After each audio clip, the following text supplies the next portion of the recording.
From the opinion pages of the Wall Street Journal, this is Potomac Watch.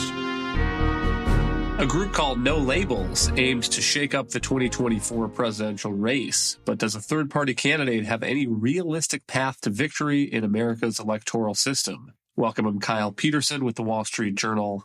We are joined today by my colleagues, columnist Kim Strassel and editorial board member Mene Ukwe-Barua. Polls suggest that most of the country is not particularly interested in seeing a rematch in 2024 between President Biden and President Trump. But that's where the two-party primaries seem to be heading. On the Democratic side, President Biden has no substantive opposition, though some minor candidates are polling surprisingly well. There's a new poll out recently by St. Anselm College in New Hampshire that shows Biden at 68% support among Democratic primary voters, with Robert Kennedy Jr. at 9% and Marianne Williamson at 8%, so suggesting some weakness on that side if a real Democratic heavy hitter wanted to come in and challenge President Biden. On the Republican side, looking at the Real Clear Politics national average, Trump is up by 31 points, about 52%. Ron DeSantis second with 22%, and then all the way down to Mike Pence at 6%. And so enter No Labels, which is preparing to give voters another option when it's calling its Insurance Policy 2024. And notably, this group has already gotten access to the ballot, gotten its line on the ballot in 5 states. Let's listen to Chief Strategist Ryan Clancy on C-SPAN in April. No Labels has been working since early last year to get ballot access in states across the country. In Arizona, about a month ago, we were certified to be on the ballot by the Democratic Secretary of State. So everything we've done has been above board. We have a legal team that has been making sure every T is dotted, every I is dotted. This is nothing more than about power. So the same crew of people who talk about, we're protecting democracy. No, they're protecting their turf. Kim, can you tell us a little bit more about this dust-up between No Labels and particularly some of these states where now there are efforts to keep them off the ballot and what the group is trying to accomplish? Sure. So No Labels was actually founded in 2010 as a group that was committed to trying to stop polarization. And I should note that I am a big fan of competition in the system, any political system. And so to the extent that there's a third party out there that wants to give it a go ahead. We can talk a little bit about the likelihood of that succeeding. The problem that they have and the reason that they're getting piled on is that a lot on the left have come to believe that the only way that this could turn out is that No Labels would end up siphoning votes away from Joe Biden. It can't win outright, but it could pull enough support away to be a spoiler. And so you really have seen this pile on by the media. I saw a piece in left-leaning media, Slate, the other day calling this group a bunch of, quote, centrist zealots, end quote. There's a left-leaning think tank, Third Way, that has put out a memo attacking the organization and explaining why it could never succeed and why it would undermine Biden. I saw a column by Jennifer Rubin, the Washington Post columnist, trying to suggest that it was full of right-wing ties. That's actually not true. This is a group that doesn't necessarily have to out its donors. We do know that, for instance, one is Harlan Crow, who is a conservative. He's a friend of Clarence Thomas. That's why he's been in the news lately. But we also know he is no fan of Donald Trump. He, in fact, has given money in the past to an organization opposed to Donald Trump. You also, if you look at its founders, it was founded by Nancy Jacobson. It's wife of Mark Penn, who is a Democratic pollster, Joe Lieberman, the former Democratic senator, Ben Chavis is their co-chairs. Ben Chavis is a civil rights legend. And then there are some Republican co-chairs, Larry Hogan and Pat McCrory. They're both former GOP governors, but neither of them fans of Donald Trump. So the notion that this group is some sort of plotting out there to try to steal the election away from Biden and give it to Trump is nonsense. So you can put that aside. Biden. That's a very different question about how this group would actually function in this race and what would come of their effort. Let's listen to Ryan Clancy, again, the No Labels chief strategist on C-SPAN, responding to this claim that its effort could only be a spoiler for one candidate or the other and potentially for Donald Trump defeating Joe Biden. The last time an independent arguably made an appeal to the vast middle of the country was Ross Perot in 92. And one of the things that was fascinating when we went back and looked at some exit polling, NBC did a huge exit poll after that election of Perot voters. And I asked them, if Perot would not have been in the race, who would you have voted for? And 38% said Bill Clinton, 38% said George Bush Sr., and 24% said I wouldn't have voted at all. So when he ran, he pulled evenly from both sides. Our latest poll in December showed the same thing.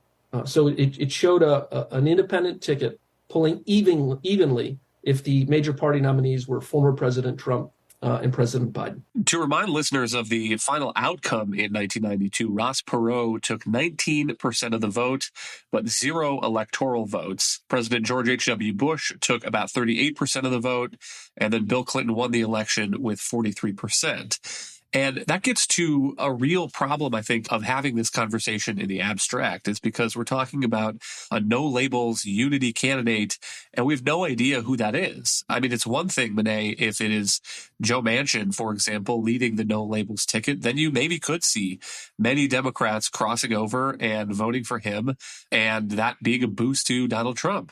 On the other hand, what if the no labels candidate is Chris Sununu, the very popular New Hampshire Republican governor? I mean, it's not at all clear to me that this is definitely a gain for Trump. It could be the reverse. Right. I completely agree. I do think that the critics of no labels are completely right when they say that the candidate is much more likely to be a spoiler than a compromise winner. It's very difficult in the U.S. presidential election system for a third-party candidate to achieve victory, of course, as you and Kim both mentioned, because of the role of the Electoral College in selecting the winner. They would have to get a plurality of votes in any state to win, and that's just a very, very uphill climb in a system where the candidates from the established parties are already going to have a huge advantage in terms of name recognition, in terms of fundraising, and in terms of exposure. And so we're definitely looking at a situation where whoever No Labels decides to nominate is much more likely to take a share of the vote and influence the outcome than they are to win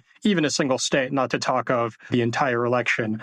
But you're also right to point out that it's completely uncertain what the effect of the candidate would be now that we don't know who the group is going to choose to nominate. It's interesting that Ryan Clancy from No Labels pointed to Ross Perot as an example and showed that he had appeal across both sides of the aisle, that the voters who voted for Perot said that some of them would have voted for Bill Clinton, some of them would have voted for George Bush.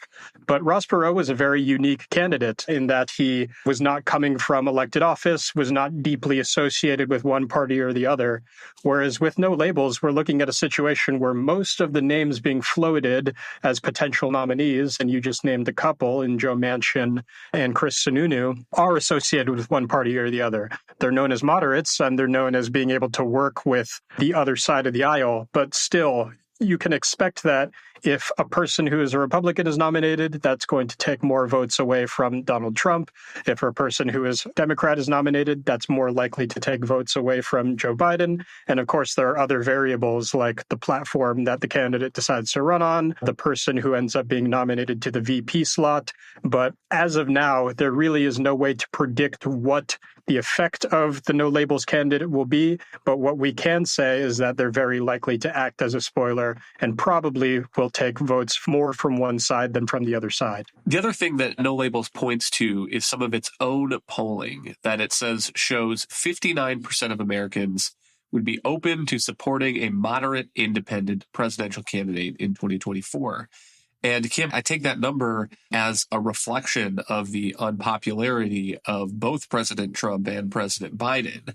But the real challenge here is the setup of the American political system, because not only do you have to win a plurality of votes, but you have to win a plurality of votes in enough states to get 270 Electoral College votes. And that's the other piece of this that is interesting, is you could end up with a scenario where even if No Labels is more wildly successful than most people sitting here today probably expect it to be, and it does get some electoral votes, you just may end up throwing the presidential race into the House of Representatives, where it would be decided if there's no candidate that can get a majority of the Electoral College. Yeah, when I look at this, No Labels has two problems. First of all, let's look at the problem of that polling that you just referenced that they put out. 59% of all voters are open to a moderate independent candidate.